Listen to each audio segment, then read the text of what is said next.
Hello, we're here talking with Thayer Namruti, EVP Global Data and Technology for the Publicis Group. How are you? Yeah, I'm very well, thank you. Thank you for joining Attention Leaders. First question, what is your view on defining attention? I think the link between attention, brand health, and business outcomes is clear based on various industry research.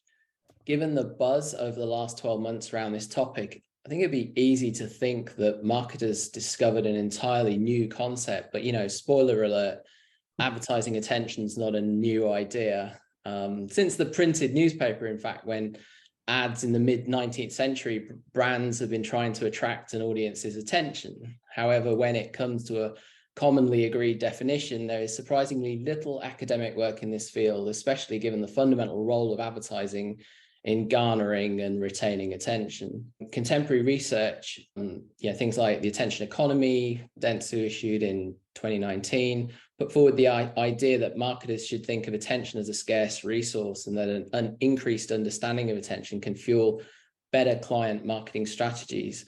And obviously you've had key thought leaders such as Amplified's Professor Karen Nelson-Field put forward their definition of attention as concentrating awareness, even if fleeting, towards a reduced number of stimuli in our environments whilst ignoring other stimuli. But I think put simply, attention is a consumer's response to visual, auditory, and biosensory stimuli that leads to varying degrees of either positive, negative, or no engagement with the brand. Back in 2014, the MRC and IAB arrived at a common definition of viewability: at least 50% of an ad in view for a minimum of 1 second, and display ads for 2 seconds for video ads.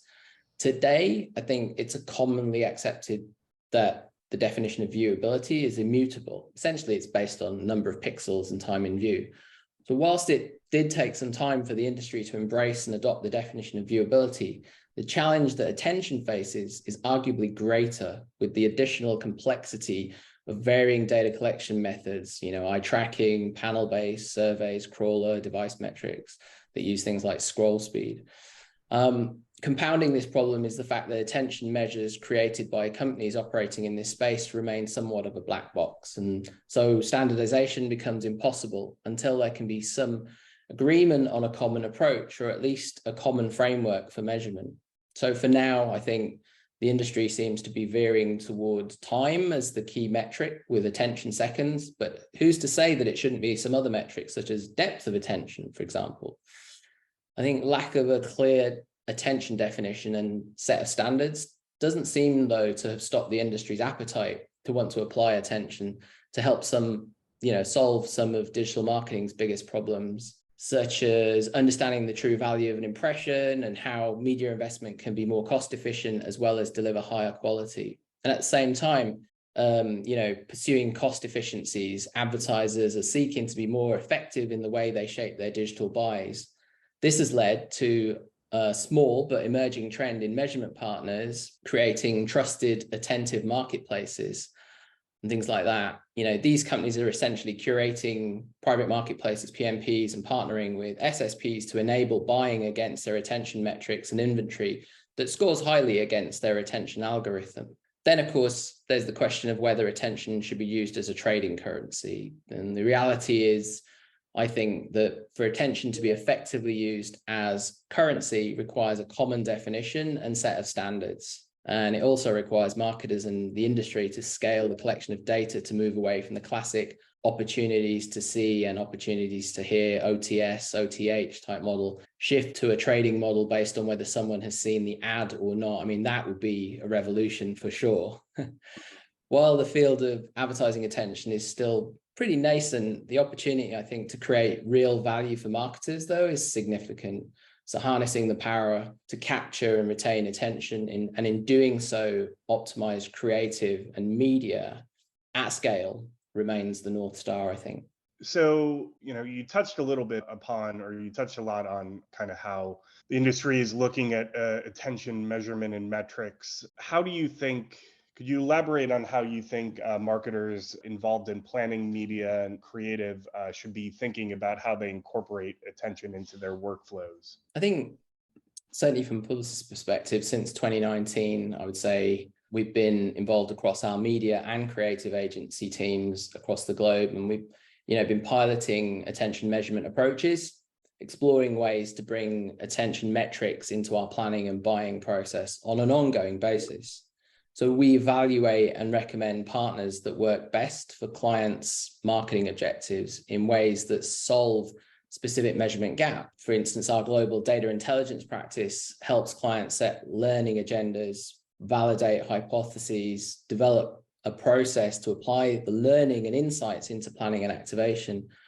And at the same time, we're starting to bring attention data into our proprietary tools and approaches. So from cross-channel planning and optimization to brand safety and suitability.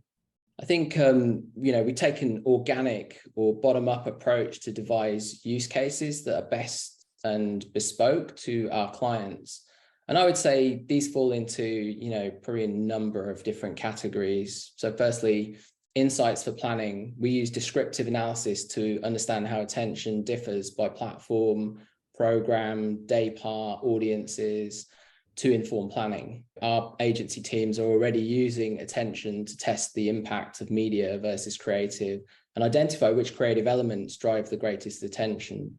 Correlation is another one. So we correlate attention metrics with other measures, including both efficiency metrics like CPM and CPC, or business KPIs like sales lift or brand lift. So layering over efficiency metrics helps client understand if the inclusion of these metrics would drive down their costs due to better quality or increased CPM, better retention requiring more premium inventory. When brand lift studies are included, the results can be ranked and ordered to see if those who are exposed to higher retention media are more likely to recall or consider or intend to buy.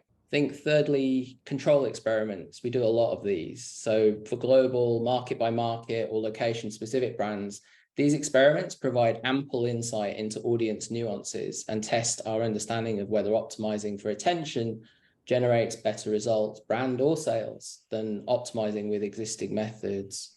And then finally, I think measurement framework is key. The inclusion of attention into a client's measurement framework helps make it one of the standard campaign KPIs and allows us to try and triangulate with outcome metrics. And I think that's key. Kind of bringing attention together with business outcome is important. You talked about how there's a lot of attention vendors, obviously Realize is one of them, that have different approaches to the marketplace, which makes the drive for standards a little bit challenging. What should marketers look for, ask of their attention vendors, and how should they kind of, navigate this landscape when there's a lot of options?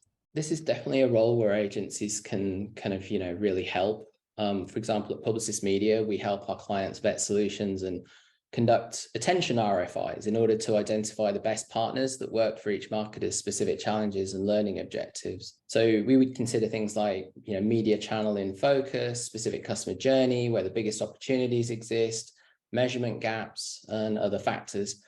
But of course, each client's needs are individually assessed to ensure we meet their marketing and business objectives. So we have a program, it's called Verified, and as part of that process, we assess kind of ad tech and martech vendors, and specifically in the area of attention, we've been developing kind of a branch to that program, if you like. And so what that allows us to do is assign all the attention vendors and companies operating in this space, effectively give them a seal of approval and kind of rank them in terms of a scorecard. And so that allows us to, on behalf of our clients, ensure that we are providing them with the best and most up-to-date information on the marketplace and the ecosystem and kind of the varying methodologies, techniques, and watchouts. But with that said, in addition to kind of our vendor assessment program, we still advocate for consistent standards in the field of attention and support the work of industry trade bodies like IAB and Attention Council. So we actively support the industry efforts to define attention and standardized methods. At the same time, I think we need to find the right balance between theoretical definitions and practical use cases, and anticipate that in the end, it's the latter, I think, that will influence, if not determine, the former. And so While we believe transparency is the first step towards transversalization, I do want to call out a few areas of focus. So firstly, representation. So where respondents are recruited, either for panels or eye tracking, do they over-index or under-index in certain demographic groups? For example, has research shown that accuracy for eye tracking techniques is lower for people with darker skin colors. Panels have long struggled to fully represent multicultural population segments. We would like vendors who use these methodologies as part of their solutions to demonstrate that their approaches have ways to minimize potential bias. I think a second area is around data veracity and analytical rigor. So what input variables do attention vendors use in their computation, and how willing are they to share those methodologies?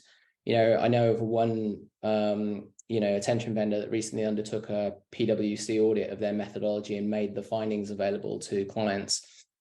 As publicists, we encourage similar levels of transparency among ecosystem partners.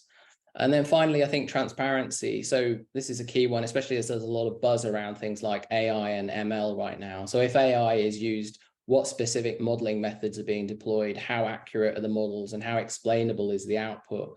Obviously, we support independent audits of methodologies, as we previously, talked about. But I think there's definitely more that can be done here. And what we try to do is we try to take leadership positions within the trade bodies to support this kind of level of transparency for our individual agencies and for marketers as well. Thank you. Final question. What best practice advice do you have for marketers who are either at the beginning stages of their attention journey, about to embark upon it, or kind of well into it, but always on the lookout for making sure they're approaching it the correct way? For the last couple of years, I've been working quite closely, hands-on in the attention space with global marketers. So I think there's been a number of different things that I've learned along the way. I think firstly, be clear on what you want to achieve.